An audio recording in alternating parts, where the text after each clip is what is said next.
غور سے سنیے گا، 3 بڑے حملے ہوئے شیعوں پہ. کہا کہ ان کے مرکز کو سست کرو. کسی بھی ملک کو تباہ کرنا ہوتا اس کی سرحدوں کو کمزور کیا جاتا. جتنا پاکستان نے نقصان اٹھایا افغانستان کے بارڈر سے، صحیح چیک اینڈ بیلنس نہیں تھا. اسلحہ آپ گئے نہیں گئے علاقے، اس زمانے میں ہم جاتے تھے علاقے غیر ہوتے، گولیاں ایسے بکتی تھیں جیسے ٹافیاں بکتی ہیں. ایسے دکانوں پہ گولیاں پڑی ہوئی ہیں کلیشن کوف جیسے ٹافیاں.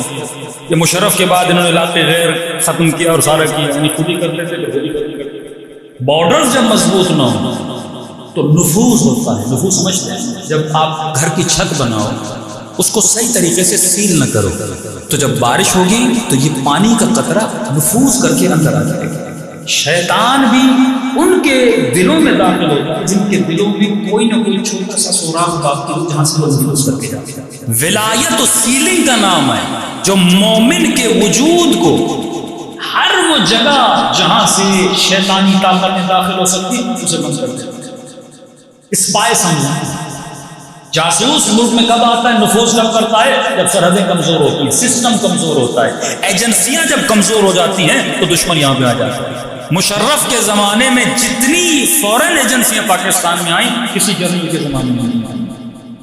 سب سے زیادہ یہ ریپورٹ تھی آپ کے ملک کی ایجنسی کی کہ سب سے زیادہ CIA یہاں پہ مضبوط ہوئی. یہ جتنی NGOs ہوئی پھر NGOs کے انہوں نے بین کیا. NGOs کا کام یہی تھا یہاں جاسوسی کرنا. لوگوں کے گھروں میں جاتے تھے، کبھی پولیو کے بہانے سے کبھی کسی بہانے سے، سب کا DNA لینا. یہی کرونا کے دنوں میں بھی ایجنسیوں نے بڑا کام کیا. یہ آپ کے ناک میں جو چیزیں ڈال کے چیک اپ کرتے تھے لیبورٹریز میں جاتی تھی، پھر یہ سارے سیمپل کو لے کر جاتے تھے کہ ہمیں پتا چلے کس آدمی کا DNA کیا. پھر DNA پہ ریسرچز ہوتی ہیں. تو جو ملک ہوشیار ہوتے ہیں تو اپنی قوموں کو ان چیزوں سے بچاتے ہیں. تو اگر نفوذ کر جائیں ہمارے اندر، مطلب میری قوم گمراہ کب ہوگی؟ شیطان بھینس بدل کے آتا ہے. اب اس کو گمراہ کرنے کے لیے ان کو پتہ ہے محرم کے دن آنے ہیں، مجلسیں تو بپا ہونی ہے. مجلس ہوگی، خطیب پڑھے گا، مجمع سنے گا، مجمع خطیب کو فالو کرتا ہے. خطیب بنانا شروع کیے، مولوی بنانا شروع کیے، نفوذی بنانا شروع کیے کہ ظاہر ہے جب ان کے بھینس میں آئے گا پھر ان کو کیا کر سکتا ہے، گمراہ کر سکتا ہے. ہیمفرے کی بک پڑھیے، آپ تعجب کریں گے. ہیمفرے ایک ایجنٹ تھا لیکن بڑے بڑے مجتہدوں کا شاگرد بنا، ان کی کلاسوں میں جا کے شرکت کرتا تھا. ابھی کچھ اور کام کیا علماء کو بدنام کرنے کے لیے بھی. کئی زائرین جو قم جا رہے ہیں، مشہد جا رہے ہیں، یہ ہمیں تازہ رپورٹ آپ کو بتا رہا ہوں. ایک زائر آیا اور ہمارا ایک اچھا سا مولانا تھا اور اس نے ظاہروں سے ٹھک ہوئی اور واپس آیا. اس مولانا کے لیے بڑا نیگیٹو باتیں کر رہے تھے. ہم نے کہا وہ تو بڑے اچھے عالم دین ہیں. کہا نہیں مولانا، قم میں 2-3 ہمیں طالب علم ملے اور انہوں نے ان کے لیے یہ باتیں کی. بالکل غلاظت نہیں. ہم نے ریسرچ کی وہ کون طالب علم ہے، معلوم کیا تو کوئی ایسا طالب علم تھا نہیں. یعنی ایسے بندے قم میں نجف میں بٹھائے ہوئے ہیں کہ یہاں سے جب ظاہر جائیں، اب ایک ظاہر کہے گا مجھے فلاں مولانا سے ملنا ہے، فلاں شخصیت سے ملنا ہے، فلاں مجتہد سے ملنا ہے، وہ اس کے کان کیا بھریں گے، بھرنا شروع کر دیں گے، خلاف بولنا شروع کر دیں گے. اتنا پروپیگنڈا، کیونکہ اس وقت سب سے بڑا مرکز جہاں پہ پوری دنیا کے شیعہ جاتے ہیں وہ کیا ہے، نجف ہے اور ایران. یعنی سال میں more than 25 ملین شیعہ عراق جاتے ہیں. جب کوئی چیز مرکز بن جاتی ہے نا وہاں پہ دشمن کا فوکس ہو جاتا ہے.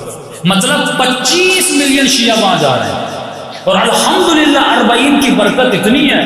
کئی ایسے ہمارے مسلمان بھائی جاتے ہیں، وہ تعصبات جو ان کے دلوں میں شیعوں کے خلاف ہیں، وہاں جانے کے بعد آدھے تعصب تو وہیں پہ ختم ہو جاتے ہیں.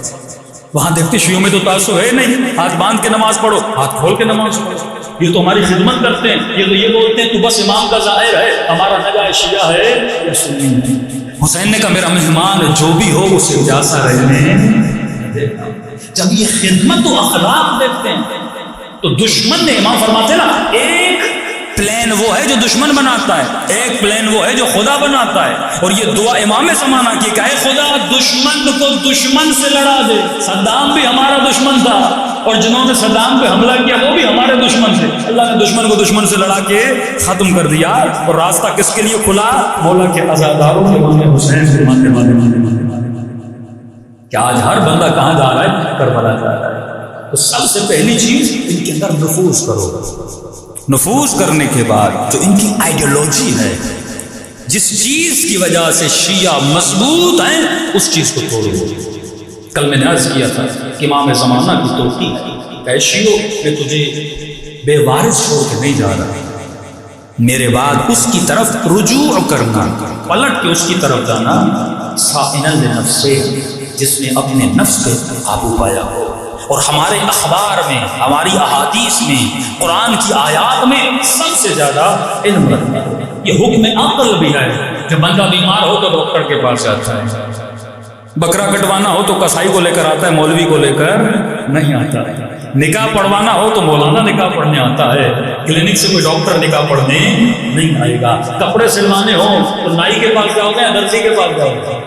تو اتنی تمہیں عقل تو اللہ نے دی ہے نا کہ معصوم فرماتے ہیں العقل و سبیل الحق، جو عقل ہے وہ تجھے صراط کا راستہ دکھاتی ہے، جو عقل ہے وہ تجھے ہدایت کا راستہ دکھاتی ہے۔ تو ہر بندے کے وجود میں عقل ہے، وہ جانتا ہے حق کیا ہے باطل کیا ہے، وہ بالکل اسی طرح فرمایا جب دین کا مسئلہ ہو تو رجوع کس کی طرف کرنا؟ جو دین کی پہچان رکھتا ہو۔